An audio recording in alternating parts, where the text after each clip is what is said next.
And Warm Trophy Kids presented by Bad News Media. It is week 3 of the NFL, and last week was a little brutal. I don't know if I've ever had a week where I've pushed on 2 games. Sean McVay's on my shit list. He'd be my favorite gambling coach ever if I had bet the Rams. And then the good old Saints for both those games pushing last week. Giving me not the best start to the record for the NFL. We're about 6-8, hoping to get a little better. College 12-6, but week 2 is not kind. I got to get better this week. Week 2 was a tough one. It was a very tough week. I ended up a little bit in the green, but it was still very tough.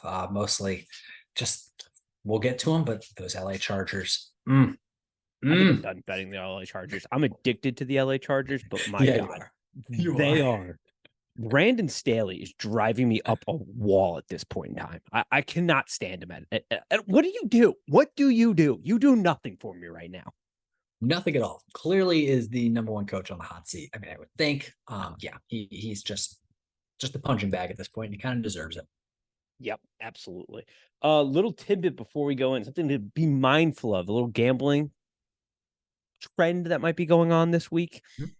There are 6 teams that are 0-2 record-wise and against the spread, generally in week 3, that net you, if you bet those teams, above 60% win percentage. So we've got 6 teams in there: Chargers, Pats, Texans, Broncos, Bears, Bengals. We'll talk about all those teams, but something to keep in mind. We in the pre-show were already sort of mingling about the Jets and Patriots, which we'll get to. This episode will not be out in time, but Giants 49ers does start the weekend. 10.5 is the spread.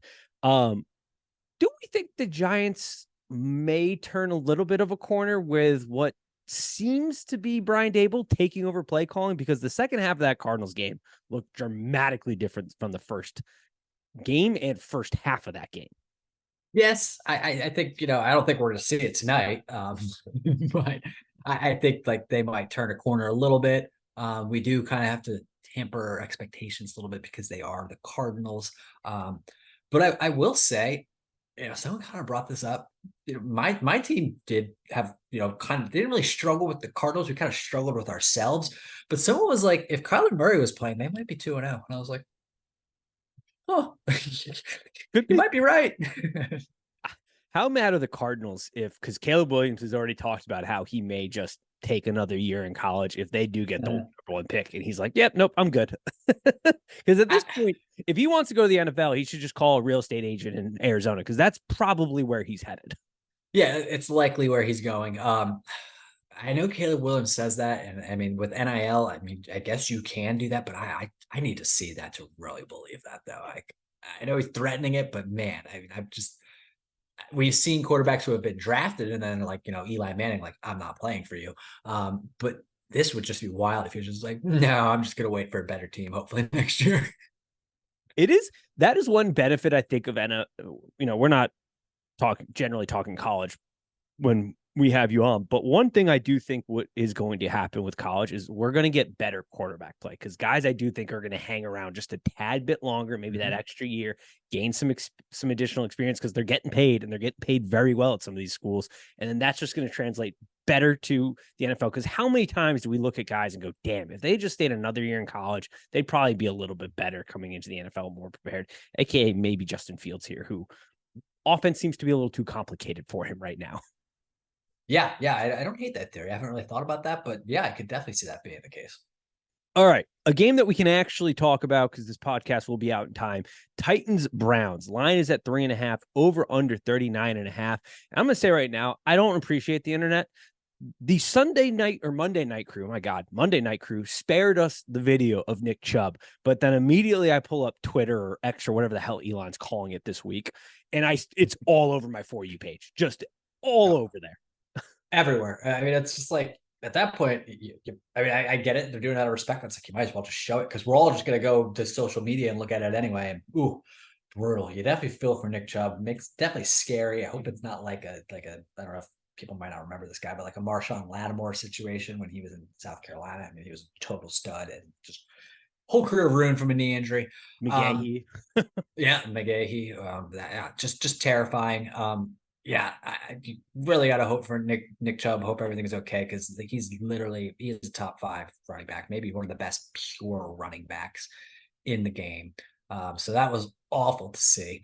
This game, I'm having trouble with this game because it's like the Titans, they surprised me last week, but then again, I keep telling myself, well, they played the Chargers, and the Chargers are professionals at finding ways to lose. They lose like the same way over and over and over again. Um, but then I'm also like, do I really think this Browns team can win by more than 3? Probably not. So I lean Titans here. Derrick Henry's dealing with a bit of an injury. Like we kind of mentioned last week, Derrick Henry, he still is producing, but we're just kind of starting to finally see the big man maybe slow down a little bit. Um, I lean Titans with the hook, but I hate this game.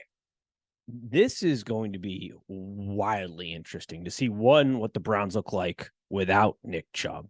Right. And two, to see, was last week for the Titans, like you said, just an anomaly because they were playing the Chargers, who we're going to get to here in a little bit, and they're just giving yards up to everybody. Not a great sign when Ryan Tannehill is thrashing you around.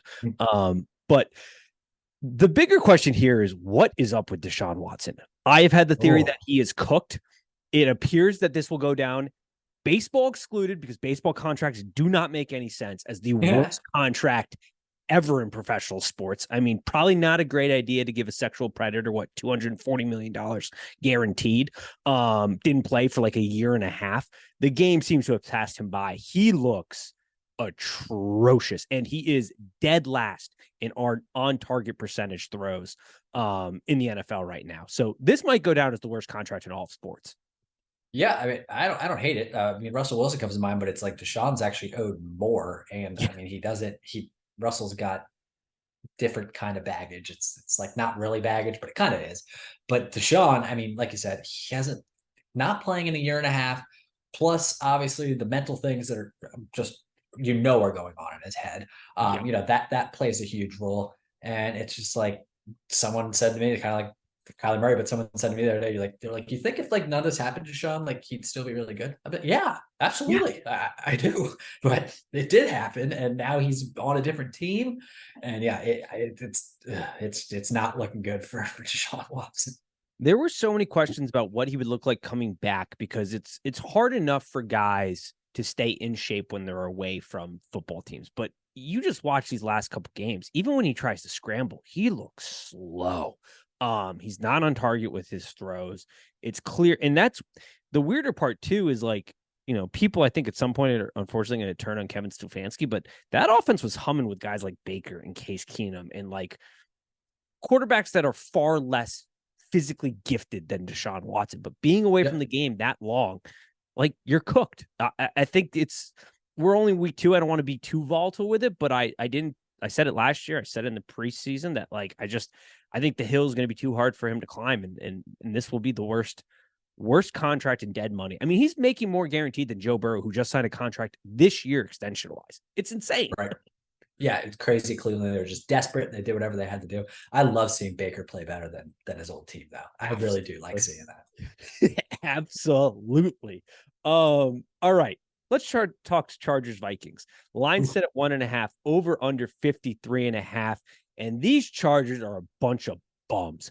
I don't know what Brandon Staley does. This defense is pathetic. It is built to defend the pass and play with leads. And Ryan Tannehill came in there and looked like a goddamn Pro Bowl quarterback last week. It was embarrassing. And speaking of which, how do you have Justin Herbert in the offense, a very solid quarterback, be less aggressive this year? He's like bottom tier in the league in intended air yards. Now, granted, it's only 2 games, but what are we doing? Yeah, it's really ugly. I mean, both these teams are just dealing with just pure ugliness. I did not expect both of them to come out 0-2. I saw something the other day that I mean, they were basically saying, Brandon Staley might be one of the worst coaches ever. And I kind of agree. He's definitely leading the charge in the hot seat. But then, I was also thinking, this is Kirk Cousins' last year. He's probably not coming back to Minnesota, in my opinion. I think they'll move on from him.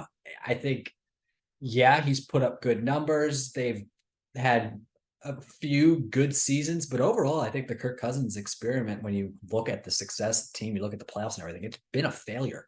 Both of these teams are just struggling right now.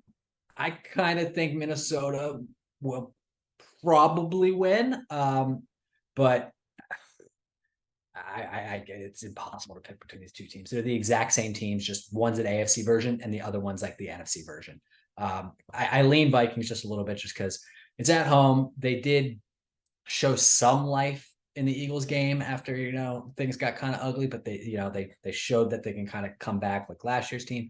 So I lean Vikings, but this is just two games between two of the most underachieving teams in the NFL. Here's a question.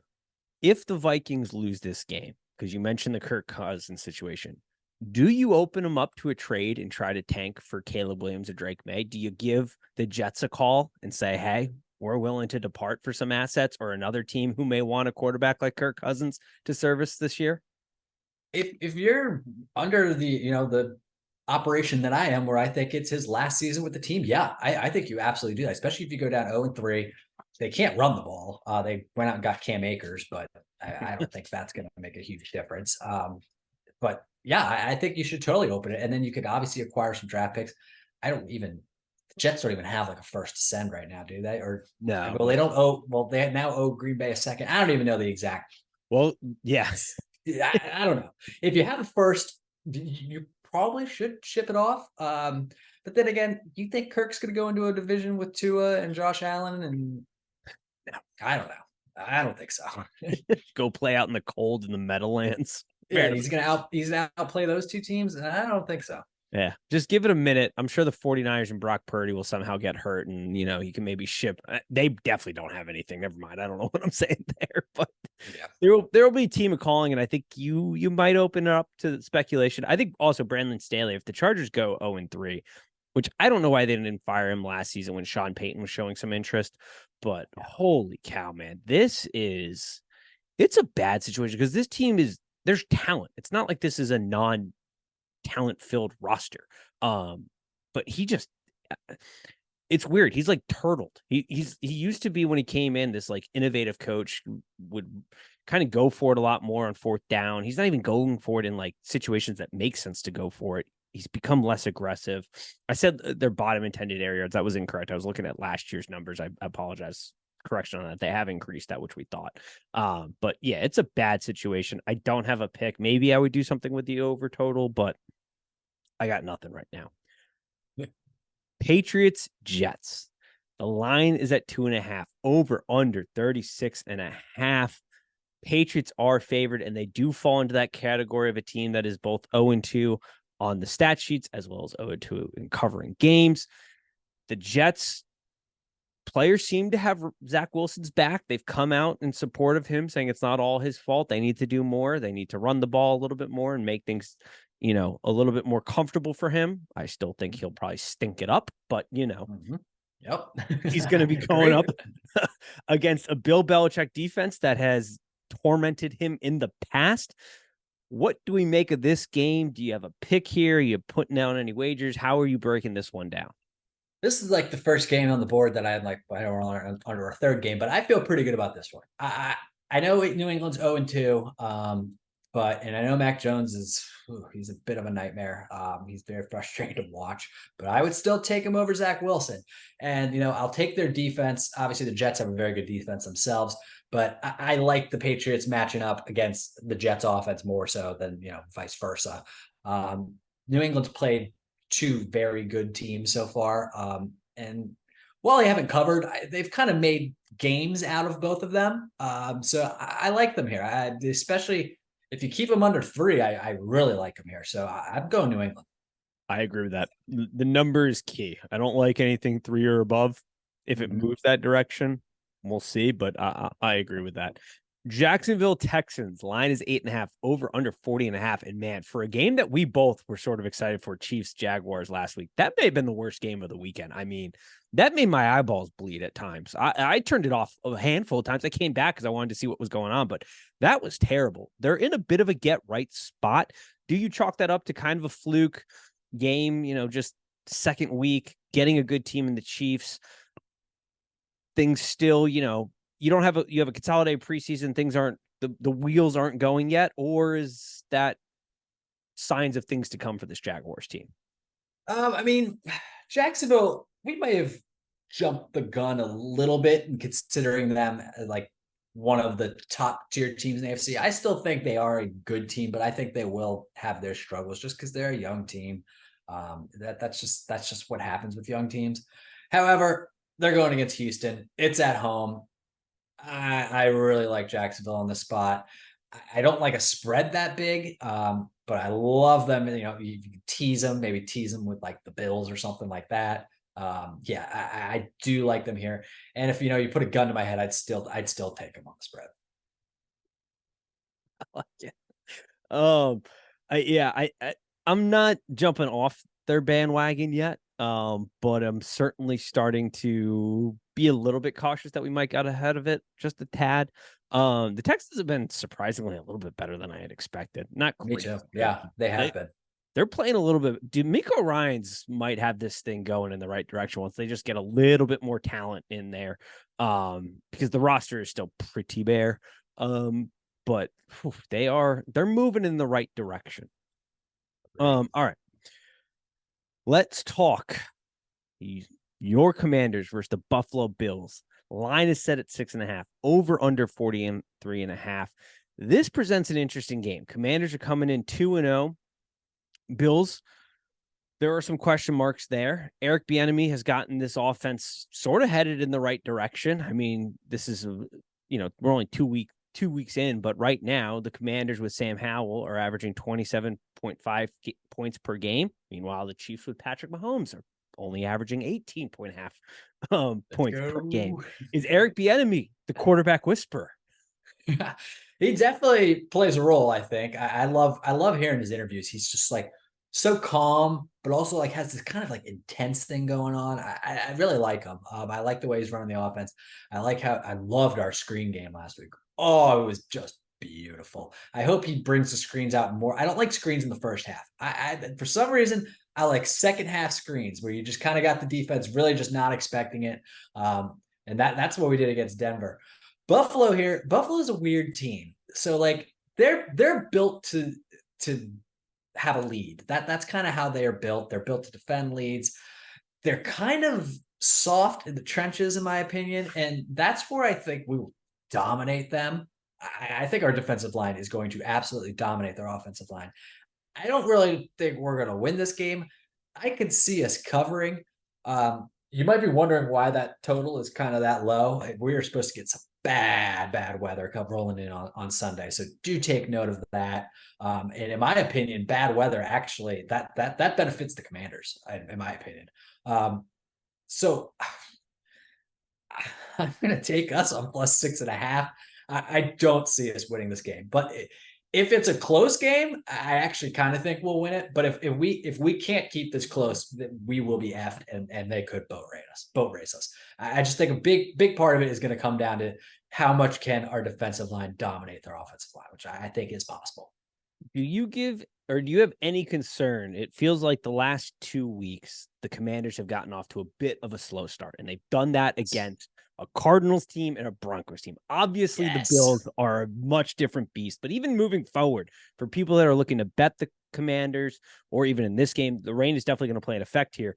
Is there any sort of concern as to how different these teams look half to half? Yeah, absolutely. Like that cannot happen this weekend. If that does happen this weekend, it's boat race city. We won't come back against a Buffalo team. Absolutely not. You know what was surprising for this Buffalo team as I was looking at some things and stats. We talk about how Josh Allen's just a madman. He's a bit of a turnover prone. I was shocked to learn that he is 26 out of 32 in intended air yards per attempt. Bottom 26. He is averaging about 6.4 yards per attempt. That is down from last year at 9.2. I thought that number was way higher. But that sort of speaks to kind of the struggles of this Bills offense so far. They aren't getting a lot of things going.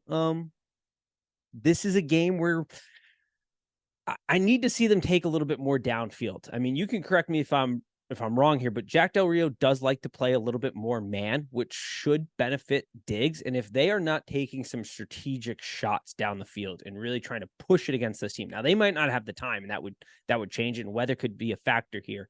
But if there is some time and they're not at least trying to test that back end of the secondary, I have some major concerns for the Bills moving forward this season, and what they're going to look like for the rest of the season. Yeah, it's been weird. They haven't been quite that high flying team. Obviously, they dominated last weekend, but it's been an odd start for Buffalo for sure. You know what this team? So I've been sort of formulating this opinion. You know what this Buffalo Bills team is starting to vaguely remind me very strong of, and it comes from our childhood. Do you want to take a guess of which franchise or period of time this Bills team is starting to remind me a lot of? I honestly don't know. The Chargers from like 07 to Oh, 2010. Like this excellent. team is starting to feel a lot like that. I like that comparison a lot. Just regular season superstars and just high flying. But yeah, I like that. And you kind of got a madman at quarterback who can Oh yeah, sling it, but is a yeah. little bit out of his mind. You got a nut job at quarterback. Yeah, 100%. Yeah. Like that's what, if this Bills organization is not careful, that's exactly who they're turning into, I think, is like that 2000 to 2010 Chargers team. I like that a lot. Yeah. All right. Colts Ravens line is at 8.5, over under 44.5. This does not apply to this week, but we need to remember this as a show, that when Hardball is an underdog, just blindly bet him. In their last 25 games, the Ravens have been underdogs. He is 23-2 against the number. Wow. That is insane. Insane. It blew my pants off. And I mean, that's got to be going back years, because I mean, Baltimore's favored a lot. They are favored a lot, yes.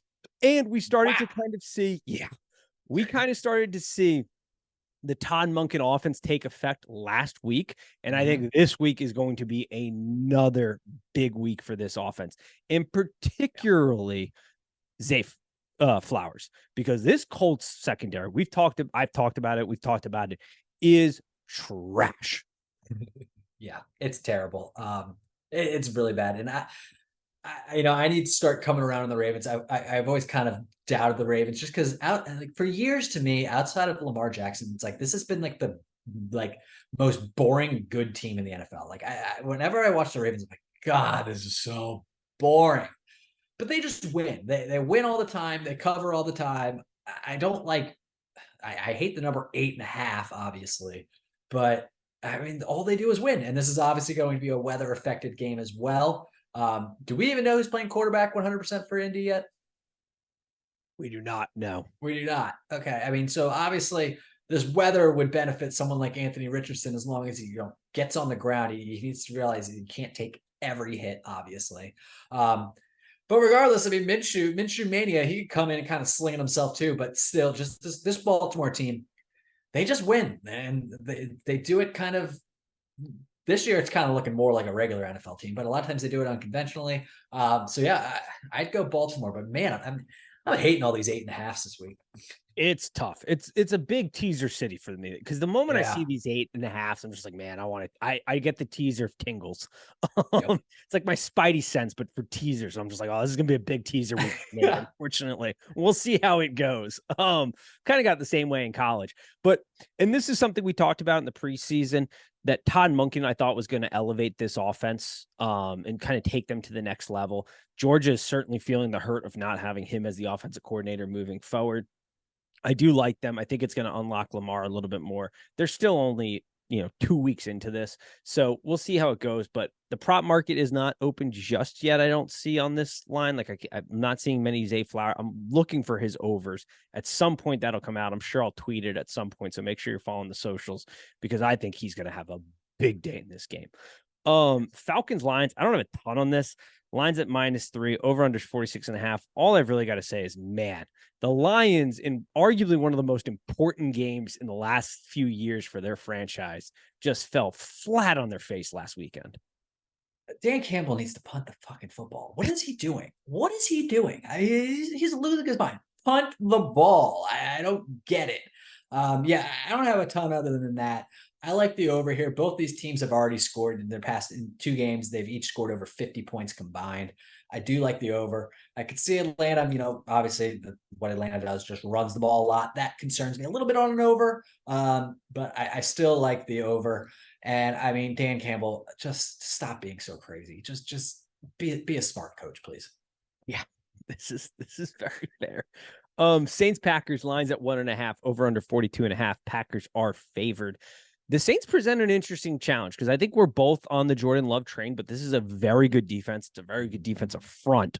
Can the Packers find some offensive success? And I guess vice versa. Can Derek Carr kind of get going again after not too great of a week 1 against the Panthers? What do we make of this game? What are you kind of looking at for this one? Yeah, this is a tough one as well. Like you said, Derek Carr, that was just it didn't look great. And I've liked watching Jordan Love. I lean them in Lambeau. If this were in New Orleans, I would absolutely 100% take the Saints, but I don't know, man. These are two middling teams where it's tough for me to figure that one out. Yeah, I'm just staying away from it. I want to see both these teams. I think this is a good week. Like, we're going to finally get some really good data points on some of these teams, and our analysis can get a little bit better for some of these games because we're still so early into the season. And the way preseason's going, like, we'll talk about the Steelers in a little bit. Like, there are teams that just look completely different when the regular season comes around, and it's because of how they approach the preseason. But I need to get a little bit better feel for the Packers as well as the Saints. I do believe in Jordan Love. I think he'll be good. I think this team's moving in the right direction, but this will be a good data point game. Dolphins, Broncos, lines at 6.5, over under 47.5. Russ is cooked, right? Like, oh my God, dude. We're there. Oh my God, dude. I just watched full game very closely of Russell Wilson. And I know those numbers might look like they were pretty good. Like 300 yards, 3 touchdowns. He's so bad, dude. He's so bad. So the first half, he's throwing to wide open wide receivers like he's playing for Ohio State. Just wide receivers just running wide. I mean, any quarterback could have completed those passes. And then, the second half comes and he just has forgotten how to play football. 3 out of those 300 yards, one of them was a 60-yard bomb at the end that ping-ponged off 6 players and ended up in the end zone and a touchdown. So, subtract that from what he did. Another time, I don't know if you saw his fumble. He fumbled it. The ball was right in front of him. And he was just like on his knees, just like, it was right there. If I was a Broncos fan, I would have lost my mind. I think Cody Barton comes running from 10 yards back and dives on the football while Russ is just like sitting there on his knees, just like hanging out. It's a disaster there. Sean Payton's already talking about how Russ might need to wear a wristband. I imagine Russ's ego is way too big to wear a wristband. Yeah. It's a nightmare. So give me the Dolphins, 100%. Yeah, I'm taking the Dolphins. Tua is playing fantastic football. I think the Patriots game was a good mile marker for them. And kind of evaluating this team. Mike McDaniels is the dude. I laughed so hard at halftime when he saw the cameraman and he just beelined it for the locker room. I don't know if you saw that clip, but he got done with his interview and he just took off. I enjoy him a lot. This is a very good football team. So yeah, I think the Dolphins are safe there. Panthers, Seahawks. Oh, man, I feel bad for Bryce Young. Andy Dalton is probably going to play, I think is what I saw the reports coming out. Which that'll be interesting. The Seahawks show a sign of life. They get back to it a little bit offensively. It was against the Lions though. This is going to be in Seattle. Does the Panthers, Frank Wright, he's got to be losing his mind with just what he has from a team. Like that is a poorly constructed roster. There is nobody offensively that poses any form of a threat. There's no one at all. No one gets any sort of separation. The only person who ever got separation on that team, they traded away in order to get Bryce Love. How ironic. Yeah, it's a nightmare there. And then you got Seattle. I read something today that Jackson Smith and Jigba is getting 4.5 yards. He's averaging 4.5 yards of separation on his routes. Why doesn't he have 500 yards already? I mean, I saw that. I was like, well, why isn't Gino throwing him the ball then? I don't understand. He's on pace for 400 yards. I mean, I know we're only through 2 games. He's on pace for a 400-yard season while also averaging 4.5 yards of separation per route. I'm blown away by that. So I expect eventually his numbers to go way up if he continues that. I still don't like 6.5 for Seattle to cover. I'm going to be honest with you. I, it's another game where I'm like, I really don't know about this one. I mean, I guess I lean Seattle, but I don't like this game again. I do not either. And the Panthers may want to look into investing in an offensive line because as of right now, Bryce Young is seeing 30.9% pressure on dropbacks. He is third highest in the league right now. The only two in front of him are Brock Purdy and Kenny Pickens. That is not a way to protect your investment in a tiny, tiny man at quarterback. Yeah, not at all. Yeah, exactly. He's tiny. He's itty bitty. Like, what are we going to do? We could put him in our pockets. You got to protect this man. What are we doing? All right. All right. We move on to the Bears Chiefs. Line is set at 12.5, over under at 40.5. And I don't know if there's a franchise having a worse week in the Chicago Bears. There are reports all over the place involving their DC. I don't know what's true and what's not, so I'm not going to speculate, but at this point in time, he is no longer with the team. The charges that are rumored to be pending against him are quite honestly some evil shit. If what I saw online is true. But I will wait to see what actually comes out because there was, talks that his house got raided, that that Tillman was part of it. That was my is Peanut an FBI agent? Yeah. I didn't know that. I was like, that was the one of the biggest shocking things. It's like, what? Yep. He retired and joined the FBI. That was a legit thing. Well, good for him. And then you had Justin Fields throwing his coaching staff sort of under the bus. I mean, it was a real moment for sure, which I like to see quarterbacks be candid, but what he was saying doesn't put a ton of confidence in you when, you're this far into the NFL and the offense is too complicated. Don't know if I love that. I do understand wanting to simplify some things. I do think at times offenses, there's a lot changing there. And so I can get maybe simplifying it a little bit early in the season because of the way the preseason sets up and getting used to it. And I get that. So that part of it, I also could see his frustration and the fact that at this point, they're only running him about 2 times a game, which is down from the average of 5 last year, which is just insane. You're taking away his best attribute, which is to make him mobile and add that extra man advantage and make defenses play that. There was one thing, though, that I can now never unsee when watching Justin Fields, and it came via Big Cat over at Part of My Take, in which he said somebody pointed out to him that Justin Fields drops back too slow. And my God, now that I watch him, he looks like he's got cement in his feet. Interesting. I'll have to take a look at that. When you watch a game, he looks lackadaisical. Like he is just moseying his way back in his 3-step drops. That's hilarious. I kind of just like thinking about just looking like in my head. I think I kind of know what you're actually talking about. That's very funny. Yeah, I mean, they need to run him because that's obviously the number one attribute. His throwing has not been great. But this game's tougher than I feel like it should be, just because like Kansas City has not really gotten rolling yet, and they're all of a sudden 12.5-point favorites, and I'm like, oh my God. I mean, I think they should win by double digits, but at the same time, I'm just like, I haven't seen it yet. I haven't seen this offense fully humming yet. Finally got Sky Moore a little bit more involved for a year. Well, I guess we're not halfway, but I feel like for a year and a half straight, all I hear Sky Moore. And I'm just like, oh, what is he going to do anything? So, it's good that they got that rolling a little bit. I mean, I'll never bet on a 12.5-point spread. I mean, in the NFL, it's just so much for me.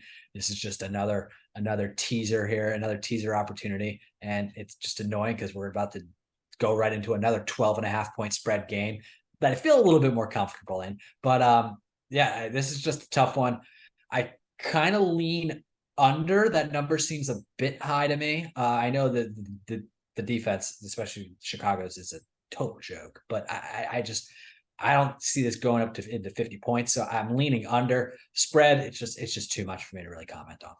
I don't disagree. This is a teaser one. We're building a hell of a teaser like here, folks. Massive teaser. I 100% agree on that offensive part. And I don't know what to make of it. We're only 2 weeks into the season, so I don't want to get crazy with it. That's why I was like, you know what, Justin Fields' comments on the surface were, not great. But if you think about it, the way the preseason works, and we're going to talk about the Bengals in a little bit and their struggles, which I have a little bit better feel being in Cincinnati here. I do think there is definitely something to the fact that offenses are taking longer to get going. And at some point, the Chiefs are going to get going. Andy Reid is too good of an offensive mind, and Patrick Mahomes is too good for them not to at least be a little bit more of a threat. But the cupboard's a little bare at wide receiver, and that does matter. I do wonder how much at play here is that you've gone from Eric Bieniemy, who we've heard so many reports about how non-involved he was in the offense, and we see what he's doing in Washington, and things look pretty good through 2 weeks as far as just getting implemented, to Matt Nagy as your guy that's like your left hand. And man, is that the biggest downgrade I think in all of sports that's somehow going under the radar. Like Andy Reid's phenomenal. We know he's the heaviest influence in the offense for sure, but I have to imagine going from Eric Bieniemy to Matt Nagy as your second brain is got to be one of the worst transitions right now in coaching staffs. Definitely a downgrade. I mean, we've already seen what Matt Nagy has done as a head coach. It's not pretty. So yeah, I would agree. Downgrade, 100%. Yeah. There is one thing the viewers, I think it's going to be important. It's something I am looking for. The Chiefs defense, I am slowly becoming more and more excited about. Yeah. This is a unit that has a potential to be sneaky good, especially with Chris Jones finally coming back. We'll see about depth, but the secondary, my biggest concern was that the secondary is very young, and a lot of guys are going to have to make that second year jump. But through 2 weeks, this defense could be scary good. And if the offense can just start to put it together, it's just throw your hands up again and be like, what do you do with the Chiefs? I don't understand it. So this is one to be watching. We're not going to get a great test here with the Bears. But yeah, I do kind of like them in a teaser, like Cowboys, Cardinals. I don't know if you've seen the news, but I saw it right before I hopped on.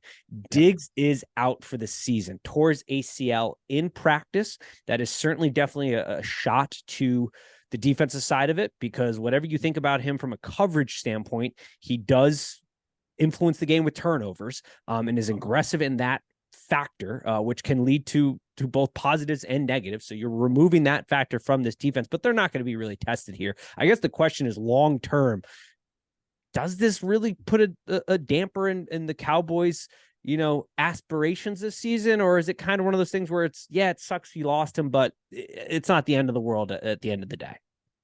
I kind of lean more towards that. I mean, Diggs makes good plays. He's a playmaker, but this is football. You lose. Every team loses stars. It happens every year, and you just next man up, you play on.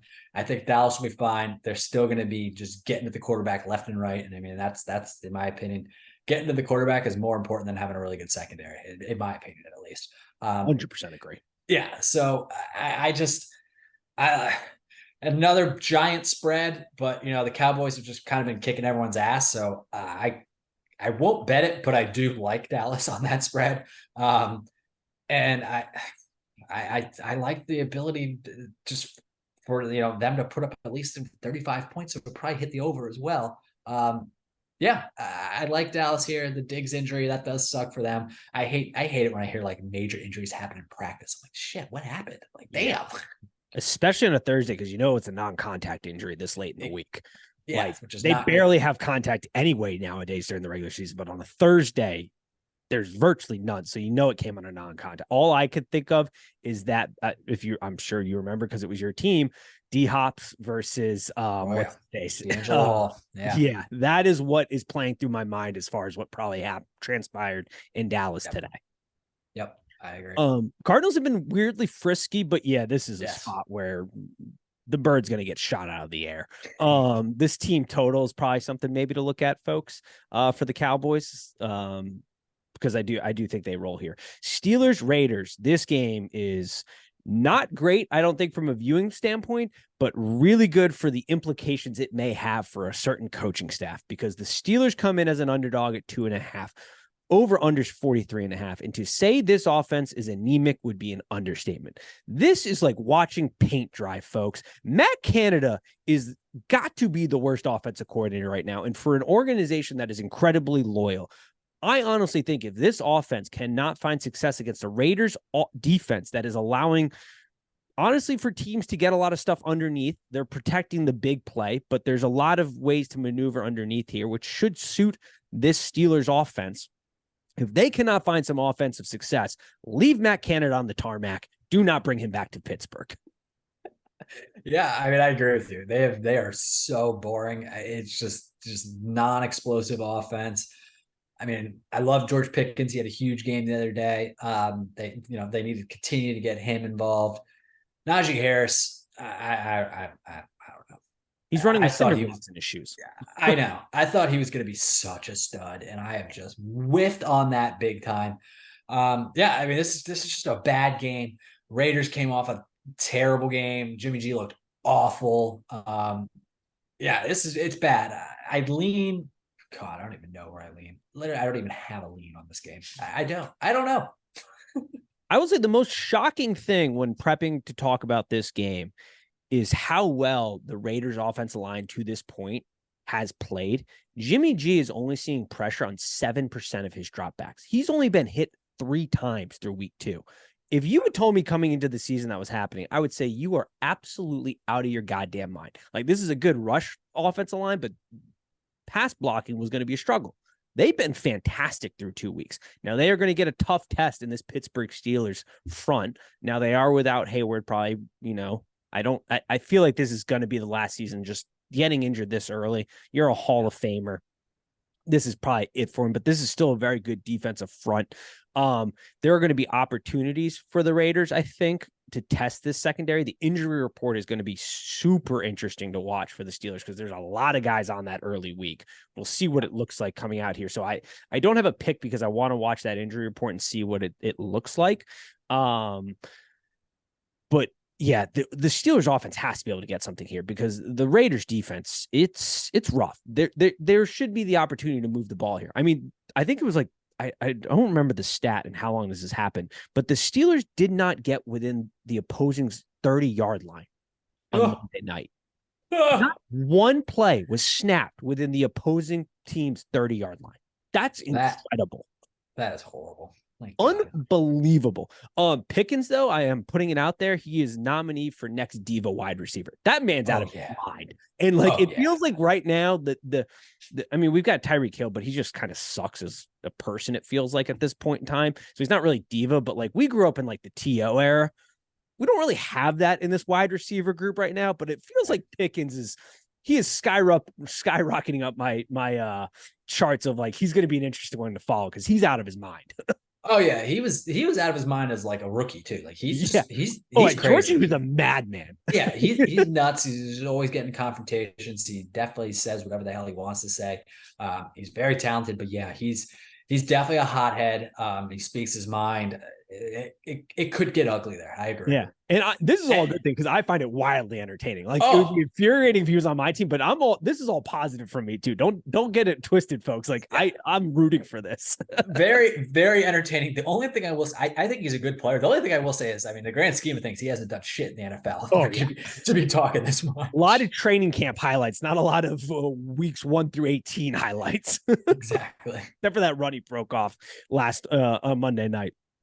All right. Philadelphia Eagles coming to Tampa Bay to play my Tampa Bay Buccaneers. Line is set at 4.5. Over under is 46. And I'm getting a little too confident here because I'm looking at this Eagles team and I feel like defensively we are matching up very solidly against this offense. Like I feel like we're going to get some real pressure here. This Eagles team's, I feel like having a Super Bowl hangover for sure, but really missing their 2 coordinators that they lost. Because not only did they lose their offense, they lost their DC, and that it seems to be very apparent early. I think this offensive line, we're going to be able to win some matchups here and put some pressure on Jalen Hurts. We've done historically very well, Todd Bowles, in scheming for Jalen Hurts and making him uncomfortable and kind of making him make throws that he does not like to make. Baker is that dude at this point that fucks around and wins random games. I have some big concerns about us blocking that Eagles defensive line, but at 4.5, I may just put a little money and sprinkle it down and see what shakes. Yeah, I mean, I don't hate it. When I initially looked at the board, just my quick initial reaction was, that seems odd. You know, like thinking more leaning towards Philly. And then I thought about it and I was like, this isn't the Philly last year. They're not. They're different. It's Jalen Hurts. It's not clicking quite as well. You know, like I had messaged, I think, to you all. Jalen Hurts is a born winner. All he does is win football games. He's a great person. But we have seen throughout his career, we've seen a lot of his career because he's just a major football player, played major college football. There have been moments where he just kind of like can't throw the football anymore. And we've kind of seen that this year where I'm just like, what the hell was that? So yeah, it's, you know, he's had one really incredible season, which was last season. He's still young. You know, I don't think Jalen Hurts is, you know, like in trouble or anything. No. But it's just, we can't really, right now, I'm not operating off of Jalen Hurts is the same guy from last year. It's just not the same. And this defense, and the crazy thing is he's getting pressured a lot, which the Eagles have had a fantastic offensive line for what seems like the better part of a decade. And it's just like, it's kind of gone away. So after just like really thinking about it, I was like, I got to go with Tampa Bay. I mean, Mike Evans is just dominating right now. I was literally about to say that, dude. Mike Evans he's in a contract year, is dominating. Yeah, he's literally just shitting on everyone. So after really thinking hard and long about it, I was like, no, I'm going to Tampa Bay. So I flipped. Yeah, Tampa Bay. Dude, I'm with you on that. And it's going to be Mike Evans. God damn. When he's playing like this, he is so fun. He has quietly been like one of the best wide receivers in the NFL. Like he's borderline becoming almost a first ballot Hall of Famer with just the pure numbers he puts up. But he's in a contract year. He wants to get paid because it will be his last contract probably. And my God, he is bullying people. And I know people, Darius Slay, I'm certainly high on, but like Justin Jefferson had a day when they played against the Eagles. Darius Slay, there's something that feels a little off. I mean, Justin Jefferson went for 159 yards and Addison averaged 24 yards a catch. You had 72 on 3 receptions. Like there are some opportunities here to pick apart this secondary, and Baker has showed decent. Like Baker is who he is. He's just a gamer. Like he shows up. He's going to be a little volatile at times, but he's kind of that dude. Jalen Hurts, I'm glad you mentioned it. Jalen Hurts is hilarious because he is an absolute winner. He's a team guy. He gets his teammates going in the right direction, very organized, but he has low lows, but high highs. And there's just there's so much room. Like with guys, their floors and their ceilings don't feel like they have as big of a gap as Jalen Hurts has. Yeah, that's a great way of putting it. All right.